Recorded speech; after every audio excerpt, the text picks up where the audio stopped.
peut considérer par rapport au nombre de forces onusiennes dans l'Afrique centrale, particulièrement en RDC, j'ai un exemple, il y a 20 000 hommes, et on voit aussi ces 12 000 hommes au niveau de la Centrafrique un tout petit peu, et on peut considérer que c'est un échec par rapport aux Nations Unies. Les Nations Unies n'ont rien à faire en Afrique, en fait, c'est ce que vous êtes en train de dire. Ah non, c'est pas exactement ce qu'on a voulu dire, mais il est évident qu'aujourd'hui, les Nations Unies, au niveau des forces de maintien de la paix, sont inadaptées à la réalité des problématiques. On voit bien, ce que je disais à l'instant, que malheureusement les situations sont dures, que nous avons en face des gens qui veulent combattre, qui sont armés, et il ne s'agit pas de faire simplement la police au carrefour. Il s'agit d'être capable de résister à une pression armée qui cherche soit à prendre le pouvoir, soit à abuser des populations, et il faut donc que les Nations Unies se donnent les moyens, ça fait partie des propositions que nous avons évoquées tout à l'heure, se donnent les moyens de réagir avec des troupes mieux préparées, avec aussi un accompagnement des gouvernements locaux et en même temps des forces armées locales, aider à leur formation, à leur armement, à leur équipement, mais aussi une aide au développement. Si les donateurs des Nations Unies arrivent plusieurs mois après les problématiques, malheureusement, ils arrivent trop tard. Il faut accélérer l'ensemble de ces choses. Alors, c'est pas facile, c'est plus facile à dire qu'à faire. Mais il est évident que c'est une véritable révolution des opérations de maintien de la paix des Nations Unies qui doivent être globales. Quand vous allez à Bangui, quand vous allez à Bamako, vous voyez, et à Kidal, vous voyez des dizaines d'avions paix en blanc, des centaines de voitures paix en blanc, des tas de militaires, et les résultats ne sont pas au rendez-vous. Et donc, il faut en tirer les conséquences. La France, nous essayons, nous, au niveau français, de tirer les conséquences des faiblesses que nous constatons, la nécessité de cette approche globale coordonnée. Les Nations Unies doivent avoir la même réflexion, et je peux vous assurer que nous allons envoyer notre rapport au secrétaire général des Nations Unies. Alors, une question encore concernant la Libye. Vous avez suivi, en fait, l'OTAN avec la résolution 1972 et 73 pour sécuriser, en fait, la Libye, la population. Or, il y a eu des tapis de bombes et la France n'a pas un regret là-dessus par rapport à ce qui se passe aujourd'hui où le califat va s'installer en Libye et ces califats-là risquent de descendre. Vous voyez les frontières libyennes et avec les autres pays du Sahel. Il y a un danger qui va vers l'Afrique centrale. Alors, jusqu'à quel point la France ou notre pays peut se substituer aux autorités locales? Je vous rappelle qu'en Libye, il y avait la menace sur Benghazi avec l'assassinat des personnes, des habitants, et que les troupes de Kadhafi allaient sur Benghazi. Nous avons mis un arrêt à ces troupes et progressivement, nous avons dû intervenir puisque je rappelle qu'il y a eu plusieurs tentatives pour dire à Kadhafi « vous acceptez le respect de vos populations » et nous arrêtons l'intervention. À l'époque, Kadhafi n'a jamais pris la balle au bond et résultat, le processus est allé au terme, c'est-à-dire jusqu'à malheureusement la disposition, jusqu'à la disparition de Kadhafi. Il y a eu un gouvernement transitoire qui a été créé. J'ai accompagné à l'époque Gérard Longuet qui était ministre et ce gouvernement nous a dit on ne veut pas que les pays de la coalition viennent en Libye. Nous avons été élus, nous sommes responsables, nous allons prendre en main notre destinée. La Libye est riche, elle a des capacités pétrolières, nous avons besoin d'aide pour les gardes-frontières, nous avons besoin d'aide pour recycler une partie des combattants, certains repartiront vers leur métier, d'autres vont intégrer les forces armées, les forces de sécurité, ou avoir un retour à l'emploi. Aidez-nous pour cela, mais nous sommes chez nous, nous sommes Libyens, nous n'avons pas envie que d'autres s'occupent de notre gestion. Donc nous avons fait le minimum militaire et malheureusement l'État libyen de transition n'a pas su faire la suite. Et ce qui est clair, c'est que les États dans des situations précaires ont beaucoup de mal à faire la suite. Mais on ne peut pas imposer à un État de rester chez lui s'il ne vous le demande pas. Constat par rapport au rapport que vous avez formulé, quel est le constat majeur de ce rapport? Constat majeur, une opération militaire, aussi réussie soit-elle, ne règle qu'un problème militaire. Elle permet de rassurer, de garantir la vie des populations, mais il faut derrière une stabilisation qu'on peut accompagner, mais il faut aussi préparer tout le reste, c'est-à-dire la gouvernance, le diplomatique, la formation des armées et de la police. Il faut aussi redonner du social, éviter les problèmes interethniques ou religieux, et puis aider au développement. Sans développement, il n'y a pas de retour à la paix. aussi longtemps que vous êtes en problématique d'emploi, vous êtes sensible au chant des sirènes des terroristes ou de ceux qui contestent un gouvernement. Il faut donc cet ensemble de mesures, et le volet militaire n'est qu'un des éléments d'une réponse à une problématique de crise. Et c'est encore plus vrai dans des États où il y a de vrais problèmes économiques et parfois des gouvernements qui connaissent de grosses difficultés. Lorsqu'un État est fort, il arrive à se reconstruire au-delà de l'événement militaire. Lorsque l'État est faible, il faut l'accompagner. Rendez-vous compte sur le Mali, les accords de paix d'Alger, arriver à rapprocher le sud des Touaregs du Nord, arriver à ce qu'on se parle, à ce qu'on travaille ensemble, à ce qu'on fasse un effort de développement au Nord Mali. Et tout ça, ça prend du temps. Et il faut donc mettre beaucoup de moyens.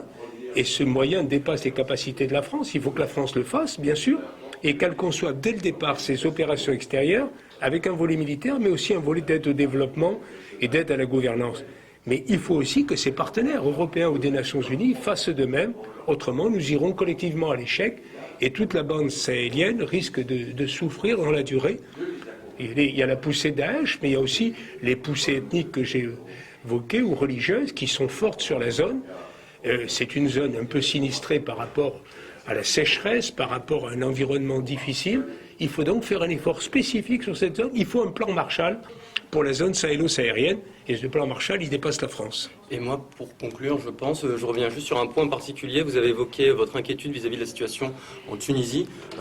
Sur quoi elle se fonde et qu'est-ce que vous proposeriez pour un petit peu endiguer une menace que vous Vous avez raison de revenir sur la Tunisie. C'est le dernier exemple des printemps arabes. C'est une réussite démocratique, mais on voit aussi les faiblesses parce que l'État vivait en partie sur le tourisme, avec des ressources fortes qui ne sont plus au rendez-vous. Et donc le gouvernement, qui est légitime, n'a plus les moyens de répondre aux problématiques du pays. Il faut donc l'accompagner.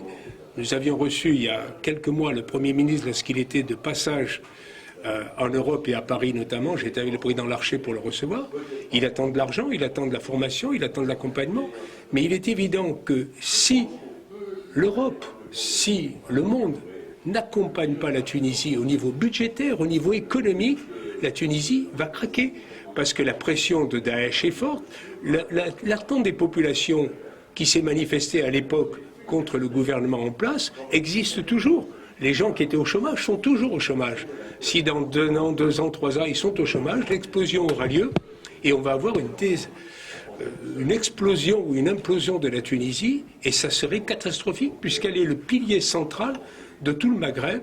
Il faut donc faire d'énormes efforts en direction de la Tunisie. Nous, on appelle de nos voeux, je le disais, un plan Marshall pour la Tunisie. Il ne s'agit pas d'y mettre des soldats, il s'agit d'aider ces forces de sécurité à résister, mais surtout à aider ce pays à retrouver le développement économique qui est le sien, tout en lui laissant le libre arbitre de son fonctionnement. Et la Tunisie nous a montré qu'elle savait être démocratique et qu'elle savait avoir ce jeu de la démocratie, donc chapeau, mais il faut les aider. Vous voulez éviter une intervention finalement à travers tout ce que vous proposez. L'objectif c'est d'éviter d'avoir à intervenir. Exactement. Et si on doit intervenir, et je ne pense pas à la Tunisie en disant cela, mais il faut que parallèlement on mette en œuvre ce qu'on n'a pas su mettre avant. Alors sur la Libye, vous avez semblé dire qu'il n'y a pas eu de... Enfin, tout s'est passé comme le prévoyaient les accords internationaux. Est-ce qu'on n'a quand même pas ce regret que la Russie et la Chine qui estiment que cette opération ne s'est pas passée, qu'il y a eu tromperie sur la marchandise concernant l'accord, hypothèque ce type d'intervention à l'avenir? Alors c'est exact, ça pose une problématique, puisque le fait d'aller jusqu'à la disparition du régime de Kadhafi n'était pas prévu formellement dans la résolution des Nations Unies, mais c'est la réalité du terrain qui a fait que, à partir du moment où Kadhafi n'a pas accepté à un moment donné de négocier et de respecter sa population, les combats ont continué et on s'est retrouvé en train d'accompagner par les airs les Katibas venus de Benghazi et autres qui agissaient et combattaient contre le pouvoir en place. Donc on s'est retrouvé prisonnier d'une évolution. Nous sommes allés jusqu'au bout. Quand je dis nous, c'est la coalition, mais la France y était bien engagée. Je vous dis, le problématique sur la Libye, c'est qu'il n'y a pas eu le service après-vente. Et ce service après-vente, il n'a pas eu lieu parce que le gouvernement libyen transitoire ne l'a pas souhaité. C'est vrai que la Libye est un pays riche, est un pays qui pouvait avoir les moyens de se redresser seul, avec simplement quelques aides ponctuelles. Ça n'a pas été la volonté à l'époque du gouvernement et je crois qu'il ne faut pas gérer à la place des pays. Nous sommes là pour réagir quand on nous le demande, accompagner, mais nous ne sommes pas là pour décider à la place des pays souverains. Et le gouvernement libéré de Kadhafi avait souhaité accomplir ses responsabilités en totalité. Mais quelque part, c'est une réussite militaire, parce qu'il faut le reconnaître, mais c'est à l'arrivée une gestion de crise qui n'aura pas été satisfaisante, parce que pour les raisons que j'évoquais à l'instant, on a la problématique qui a continué dans la durée avec un État instabilisé et failli dans la durée. C'est pourquoi il faut aujourd'hui soutenir le gouvernement de coalition qui se met en place, et c'est tout l'effort du haut représentant des Nations Unies sur la Libye, il faut le soutenir, l'accompagner et inviter l'ensemble des parties prenantes en Libye, pas nous, les parties prenantes en Libye, à soutenir pour pouvoir faire face à Daesh et au-delà de Daesh, reconstruire ce pays. D'accord. Mais est-ce que les conséquences aussi en Libye et au-delà, en Tunisie, comme vous le releviez, au Mali et de façon générale dans le Sahel, ne font pas qu'aujourd'hui, c'est un succès militaire qui est quand même mitigé? Mais si vous voulez, le succès militaire, il est exact, il est réel.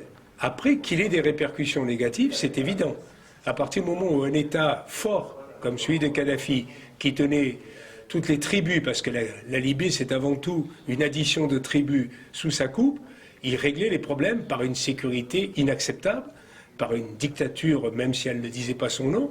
À partir du moment où cette mainmise, ce chapeau sur la cocotte minute n'est plus là, il y a eu une implosion, une explosion, il y avait des matériels militaires nombreux qui ont pris la route du sud et on les a retrouvés au Nord-Mali ou ailleurs, qui ont parfois pris la route vers la Tunisie.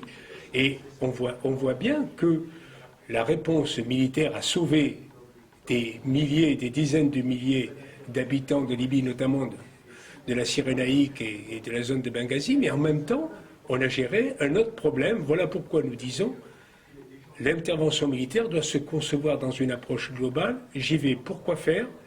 Quelles sont les limites? Quelle est la durée de mon intervention que j'envisage? Avec qui je la fais? Quel développement, quel accompagnement économique? Et c'est à préparer aussi avec les forces vives des pays en question quand il y en a. Une question, une dernière, parce que vous avez à plusieurs fois répété le plan Marshall. Alors je viens sur le plan Marshall européen.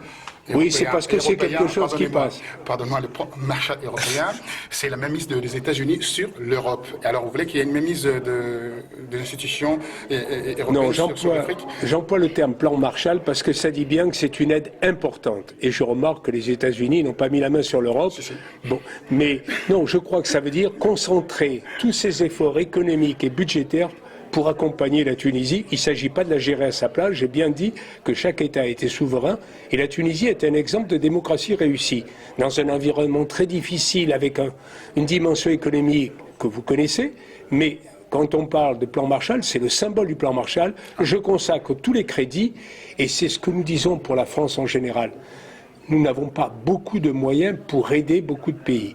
Et donc nous disons, plutôt que de vouloir en aider 50, sélectionnons les 5, 10 qui ont le plus besoin de nous, mettons les sommes que nous pouvons mettre et faisons levier pour que les pays européens et les pays des Nations Unies nous accompagnent. Si nous mettons 50 millions d'euros, nous en obtiendrons peut-être 100 millions de l'Europe, 200 millions des autres donateurs, et nous aurons un véritable poids. Si nous mettons 10 ou 15 millions dans la durée sur un pays comme le Mali, c'est une goutte d'eau dans le sable. Mais la Tunisie, c'est pareil. Il faut, sans intervenir sur la gouvernance, apporter les moyens économiques pour que la Tunisie survive, se réalise et qu'elle n'ait pas demain les problématiques à nos frontières. Merci. On souhaiterait connaître en fait le point fort de votre rapport, ces livres blancs pour la RCA ou les zones francs, comme on peut dire. Oui. Nous avons participé avec mon collègue Jacques Gauthier à la rédaction du livre blanc de 2013. Et on évoque évidemment les opérations extérieures, le périmètre sur lequel la France peut être amenée à intervenir et le cadre légal dans lequel elle doit le faire. Et donc, 4 ans après, alors même que nombreuses sont les opérations extérieures que conduisent les forces françaises, les dernières en date, Barkhane, Serval, Sangaris, Chamal, etc., il nous a paru opportun à l'intérieur de la Commission d'avoir une réflexion pour évaluer en quelque sorte ces opérations extérieures. Alors, nous avons découvert qu'il n'y avait pas franchement de méthodologie, donc nous avons avancé en marchant, en quelque sorte, pour valider que, les opérations militaires qui avaient été conduites avaient atteint en général assez rapidement leurs objectifs, parfois pas totalement. Mais par exemple, s'agissant de Serval, arrêter la colonne qui descend sur Bamako et qui a la volonté de prendre le pouvoir, bien ça a été réussi. Ensuite, évidemment, la lutte contre les groupes terroristes armés est une opération longue, compliquée, et où l'ensemble des forces locales doivent aussi s'impliquer. Donc nous passerons à un moment donné la main. En Centrafrique, mettre un terme au conflit violent qu'il y avait entre la Séléka, les anti-Balaka, le sang coulé à Bangui, ça a été réglé dans la mesure où on a apporté de la sécurité, mis un terme à ce conflit localement sur Bangui et permis par la suite des élections, comme au Mali d'ailleurs, pour remettre en place une gouvernance de qualité. Et c'est une des conclusions de notre travail, nous avons mesuré que les effets militaires ne résolvaient pas l'ensemble des crises, naturellement, qui étaient des crises d'origine politique, économique, sociale, et que les seules réponses qui pouvaient être apportées étaient de cet ordre-là. Et donc, naturellement, il fallait accompagner nos interventions militaires d'une approche civile, que seule la France ne peut pas mener, mais qu'elle peut amorcer. Et elle a des progrès à faire de ce point de vue-là, mais que les organismes internationaux, Nations Unies, Fonds monétaire international, Union européenne, etc., ont des outils qui devraient permettre effectivement d'apporter des solutions à ces crises. Voilà. Et c'est ça la leçon. La leçon, c'est une opération extérieure ne règle pas totalement le conflit.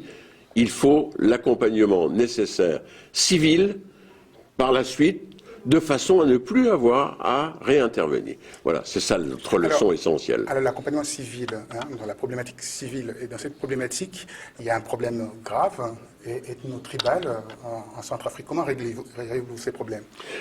Je crois que la France ne réglera pas les problèmes que les Centrafricains devront régler entre eux. Aujourd'hui, par exemple, est engagée une période de réconciliation en quelque sorte.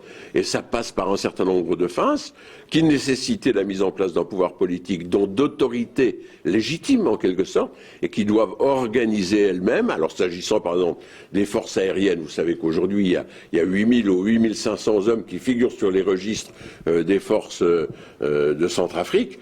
Clairement, il faut refaire le tri en quelque sorte. Ceux qui ne peuvent plus y être parce qu'ils sont trop âgés, ceux qui ont été engagés, qui ont commis des crimes et qu'on ne peut pas reprendre.